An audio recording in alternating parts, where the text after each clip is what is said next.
মিত্র জোটের প্রার্থীর পক্ষে এবার দক্ষিণ করিমগঞ্জের বান্দরকোনা জিপির বিনোদিনী বাজারে এসে ভোট চাইলেন অগপ্য নেতৃত্ব। অসম গণপরিষদ দলের ডাকে সোমবার রাত্রে বিনোদিনী বাজারের ব্যবসায়ী আব্দুল মানিক বাসভবনে সামনে এক নির্বাচনী জনসভায় অনুষ্ঠিত হয়।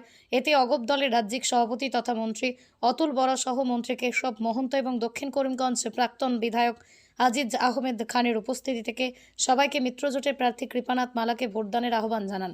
এদিনের সভায় সংখ্যালঘু সম্প্রদায়ের ভোটারদের ভিড় ছিল চোখে পড়ার মতো। সভায় মন্ত্রী অতুল বরা নিজ ব্যক্তিকে বলেন যে সংখ্যালঘু লোকেরা বারবার কংগ্রেসকে ক্ষমতায় টিকিয়ে রাখার প্রচেষ্টা করে চললেও তারাই ক্ষতিগ্রস্ত হয়েছেন বেশি, কিন্তু মিত্রজোটের সরকার সকল ধর্মের মানুষের সাথে সমারোহে কাজ করে চলেছে। ফলে আজকের দিনে বরাক ব্রহ্মপুত্র উপত্যকার লোকদের মধ্যে মজবুত সমন্বয়ের সৃষ্টি হয়েছে। দেশ ও রাজ্যের সার্বিক উন্নয়নের লক্ষ্যে সবাইকে প্রধানমন্ত্রী নরেন্দ্র মোদী ও মুখ্যমন্ত্রী হিমন্ত বিশ্ব শর্মার পাশে দাঁড়ানো উচিত। কংগ্রেসের এবং এআইইউডিএফকে কটাক্ষ করে মন্ত্রী আরও বলেন যে ওরা ঝাড়ফুঁক করার মতো ব্যক্তি, তাদের হাত দিয়ে দেশ তথা রাজ্যের উন্নয়ন সম্ভবপর নয়। তৎকালীন সরকারের সময়ে তারা যা পাপ করেছে এসব গঙ্গায় স্নান করে মুক্ত হবার নয়। মানুষ এমনটা জেনে গেছেন, তাই আগামী তারিখের ভোটের প্রমাণ পাওয়া যাবে। এদিনের সভায় অন্যান্যদের মধ্যে উপস্থিত ছিলেন সমষ্টি কমিটির সভাপতি রিজু আহমেদ তালুকদার, সম্পাদক আব্দুল মুনিম, কেন্দ্রীয় সদস্য আবু তালহা চৌধুরী, আইনজীবী দাইহান হোসেন, অতিরঞ্জন দাস, স্থানীয় সেলিম আহমেদ, নাজিম উদ্দিন, আব্দুল মানিক, আকবর হোসেন প্রমুখ। 59,000 ভোট কিন্তু তেখেতে পালে। মানে অসম গণপৰিষদ দলৰ ইয়াত এটা সবল ভেটি আছে। ভাৰতীয় জনতা পাৰ্টীও আমাক সমৰ্থন জনাইছিল এই বিধানসভা নিৰ্বাচন, তৎসত্ত্বেও আমি জিকিব নোৱাৰিলো। কিন্তু এইবাৰ কংগ্ৰেছৰ অৱস্থাটো বেয়া, সমগ্ৰ দেশতে বেয়া আৰু আমাৰ ৰাজ্যখনতো খুবেই শোচনীয়। যাৰ কাৰণে আপোনালোকে দেখিছে যে কংগ্ৰেছ দল বহুতে এৰিছে আৰু বহুতে এৰিবলৈ বিচাৰি আছে। কংগ্ৰেছত যে ভৱিষ্যত নাই সেই ৰাজনৈতিক নেতাসকলৰ সেই কথাটো উপলব্ধি কৰিছে, আৰু কংগ্ৰেছে যে জনসাধাৰণৰ কাম নকৰে সেই কথাটো উপলব্ধি কৰিছে, আৰু জনসাধাৰণে কংগ্ৰেছক বেয়া পাইছে সেই কথাটো উপলব্ধি কৰিছে। আৰু জনসাধাৰণক বেয়া পোৱা মানে ৰাইজেই ৰজা গণতন্ত্ৰত। জনসাধাৰণে বেয়া পালে জনসাধাৰণে ভোট দিলে কোন পাৰ্টি পাব। আৰু এআইইউডিএফৰ কথা আপোনালোকে জানেই যে বদৰুদ্দিন চাহাবে কেৱল জৰা ফুকা কৰি ভোটটো লয়, পিছতো কামো কৰিব নোৱাৰে। না ইয়াত চৰকাৰ আছে না তাত চৰকাৰ আছে, লাভ কি হ'ব? আপোনালোকে কিমান দিন পিছুৱাই যাব? ধৰ্মীয় সংখ্যালঘুসকল কিমান দিন পিছুৱাই যাব? বাস্তৱৰ লগত যদি যাব নাজানে কোনো মানুহ, তেতিয়াহ'লে বহুত পিছত থাকি যায়, বহুত পিছত থাকি যায়। এই কথাখিনি আপোনালোকে চিন্তা কৰা ভাল। আপোনালোকৰ সন্তানৰ ভৱিষ্যত, আপোনালোকৰ নিজৰ ভৱিষ্যত, সমাজখনৰ ভৱিষ্যত, অঞ্চলটোৰ ভৱিষ্যত, এইবিলাক আপোনালোকে চিন্তা কৰক। আৰু আপোনালোকে দেখিছে যে কংগ্ৰেছৰ শাসনকালত আজি বৰাক ভেলীৰ অৱস্থা কি আছিল। যেতিয়া শিলচৰত আহিছিলোঁ কৰিমগঞ্জলৈ আহিবলৈ মানে টাইম লৈ আহিব লাগিছিল, বহুতবাৰ ভাবিবলগীয়া হৈছিল যে যাওঁতে ৰাস্তাটো ইমান বেয়া, কেইঘণ্টা লাগিব, আহোঁতে কেইঘণ্টা লাগিব, 3-4 ঘণ্টা লাগিব। কিন্তু এতিয়াতো সেই অৱস্থাটো নাই। এতিয়া সকলোফালে ৰাস্তা পদূলি বনি আছে। আমি উত্তৰ কৰিমগঞ্জৰ পৰা আমি যেতিয়া হাইলাকান্দিলৈ গৈছিলোঁ, ভিতৰৰ ৰাস্তাই গৈছিলোঁ, ভিতৰবিলাক বহল হৈছে। আদৰকোণালৈ গৈছিলোঁ, তাতো দেখিছোঁ ৰাস্তাবিলাক বহল কৰি আছে। এইবিলাক ৰাস্তা পদূলি কাম কৰি বহুত টকা গৈছে, বহুত কোটি কোটি, বহুত কোটি কোটি। আৰু ৰাস্তা পদূলিবিলাক ঠিক হোৱা মানে অঞ্চল এটাৰ উন্নয়ন হোৱা। যাতায়াতৰ সুচল ব্যৱস্থাটোৱে এটা অঞ্চলৰ মানে উন্নয়নৰ আচলতে মাপকাঠি নিৰ্ণয় কৰে। এইবিলাক হৈছে আৰু বহুত কাম হৈছে। আজি মেডিকেল কলেজ হ'ব, এতিয়া ইয়াতে মেডিকেল কলেজ দুখন হ'ব, ইমান ডাঙৰ কথা। ইয়াৰ ল'ৰা ছোৱালী ইয়াত পঢ়াৰ সুবিধা হ'ব। বহুতখিনি কাম হৈছে, আপোনালোকে দেখিছে। মই সেই কামখিনি বেছি দীঘলীয়াকৈ ব্যাখ্যা কৰিবলৈ নাযাওঁ।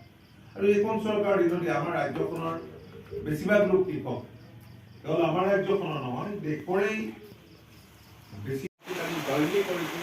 ইয়াত ভাল পাইছোঁ যে কামটো জইণ্টলি কৰিছোঁ, যুটীয়াভাৱে কৰিছোঁ। এজিপি আৰু বিজেপিয়ে জইণ্টলি কাম কৰিছে। মোক আজিজ খানে কৈছে জইণ্টলি কাম কৰাৰ কথা।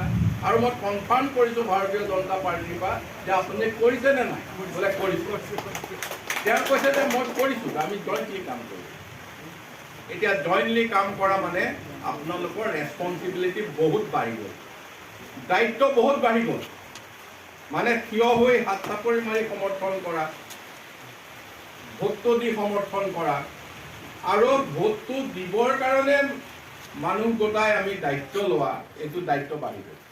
যিহেতু জইণ্টলি কাম কৰিছে, আপোনালোকৰ যুটীয়াভাৱে কাম হৈছে, আপোনালোকৰ দায়িত্ব ভাৰতীয় জনতা পাৰ্টিৰ যিমান দায়িত্ব, অসম গণ পৰিষদ দলৰো সিমানেই দায়িত্ব, সমান দায়িত্ব। গতিকে সমান দায়িত্ব পালন বেলেগে নহয়, আমি AGPৰ কেণ্ডিডেট কৃপানাথ মাল্লা যেনেকে ইলেকশ্যন খেলিব, তেনেকে ইলেকশ্যনটো খেলিব লাগিব। গতিকে আপোনালোকৰ দায়িত্ব সেই ধৰণে যিহেতু বাঢ়িছে, গতিকে আজি আপোনালোকে চাওক যে এতিয়া আমাৰ মুখ্যমন্ত্ৰী ডাঙৰীয়াই কেইখনমান আমাৰ ফৰ্ম দিছে, হয়নে? সেইখিনি ফৰ্মটো হয়, কেইবাখনো ফৰ্ম আছে তাত। এই ফৰ্মখন লৈ আপোনালোকে কিন্তু ঘৰে ঘৰে যাবলৈ বৰ বেছি দিন নাই। নহয়, ভোটাৰ শ্লিপ নে ফৰ্ম? এই ফৰ্ম কেইখনত কি আছে যে আপোনালোকৰ প্ৰত্যেক ঘৰ মানুহৰ পৰা লিখি আনিব লাগিব যে তেওঁক আমি অৰুণোদয়টো ফিল আপ কৰি আনিম, অৰুণোদয় তেওঁক দিম। এতিয়া অৰুণোদয় দিম বুলি আপুনি এঘৰ মানুহক দায়িত্ব ল'ব, এইটো কিন্তু অসম চৰকাৰৰ হৈ এটা ডাঙৰ দায়িত্ব ল'ব আপুনি, গম পাইছেনে? আৰু মুখ্যমন্ত্ৰী ডাঙৰীয়াই এনচিয়ৰ কৰি দিছে, নিশ্চিত কৰি দিছে, যিখিনি ফৰ্ম লিখি আনিব আমি তেওঁলোকক 1250 টকা অৰুণোদয় তেওঁৰ ঘৰত দি দিম। আৰু এখন ফৰ্ম আছে ঘৰৰ মুৰব্বীৰ নামত লিখিব ইঞ্চুৰেঞ্চ, বীমা। গতিকে বীমাটোৰ কথা হ'ল কি, কাৰোবাৰ মৃত্যু হয়, কাৰোবাৰ এক্সিডেণ্ট হয়, তাত এই বার্তার সমস্যাটা মুখ্যমন্ত্রী সাহেব বলছেন তাই নিজে জিম্মাদার হয়ে গেছেন, আর আছে নি? আর নাই। বার্তার সমস্যা তাই হয়ে গেছেন, নীলাম্বালা স্টেডিয়ামের সমস্যা তাই হয়ে গেছেন, আর নতুন পুরানা দক্ষিণ করিমগঞ্জ সমষ্টির ছোট বড় যা রাস্তা তাই নিজে বানাইয়া দিবে, এটা কইছিলেন, তাই নিজে জিম্মা হয়ে গেছেন। আর আমরা এই সভা থেকে সভা কইয়া আমরা মুখ্যমন্ত্রী সাহেব যখন জিম্মা হয়ে গেছেন, তাহলে আমরা এই জিম্মা আমরাও আছি আপনার লগে। কিন্তু আগামী 26 তারিখ আপনার কৃপানাথ মাল্লা মহাশয় মিত্রজোটের মনোনীত প্রার্থী, আগামী 26 তারিখ প্রথম ফিরর চিহ্ন ভোট দিয়া জয়যুক্ত করাইবার আবেদন লইয়া আমরা এত কষ্ট করিয়া রাত্রে 9:30টার সময় মন্ত্রী সাহেব উঠলে রাত্রে 3টার সময় ফ্লাইটে উঠিছেন, ঘুম থেকে উঠিছেন 9টার সময়, 3টার সময় উঠিলে 1টার সময় উঠা লাগছে, উঠিয়া এখন পর্যন্ত রয়েছে, এখনো তার জানাবো 2-3 মিটিং বাকি রয়েছে স্যার। ওলা আমরার মতো মানুষ পাওয়া কিন্তু শরীরে দাঁড়াননি, জানেন না, এর লাগে আপনারা সেই দিকে চিন্তা করি আজকে আমরা বক্তব্য দেওয়ার কথা নাই, তাই তাই কোন কথা হয় ওটা আমরা শুনবো। কি এর লাগে আমার নতুন দক্ষিণ করিমগঞ্জ সমষ্টির 35টা জিপির সাইজের করে মানুষ আই গেছেন, বুথ লেভেল কমিটি এখানে আছে 312টা, আর আমার সারে কইবা আর আমরা শুনবো, আর কেউ মাতিবার সামনে আনামাতিয়ে সব থাকি। কিন্তু আমরা মিত্রজোটের ক্যান্ডিডেটরে আগামী 26 তারিখ সবে ভোট দিয়ে জয়যুক্ত করাইবার এই আবেদন রাখতাম। কিন্তু কৃপানাথ মালা আমরা মাঝে এত ভালো মানুষ কই না কার কাম করছে না, ওখানে বুঝতে পারবেন একাজনে বুঝতে পারবেন কোন বয়াত আছে অন্তত পক্ষে 50 জন কৃপাতার কাছ থেকে নোটা নিয়ে কাম করাইছেন, আসুন কিনা নাই দেখো চাই আর না গৌরবে পাইছিলানি। এর লাগিয়া আমরা সুজা বুলবুল মার আমরা ভোট দিলাইতে পারো, কৃপানাথ মালা 1.5 থেকে 2 লাখ ভোটে জিতিবা, এটা আমরা বিশ্বাস আছে, বিশ্বাস আছে না নাই? আর কিছু বলার দরকার নাই, আগামীতে আপনারা কইবো। আসসালামু আলাইকুম।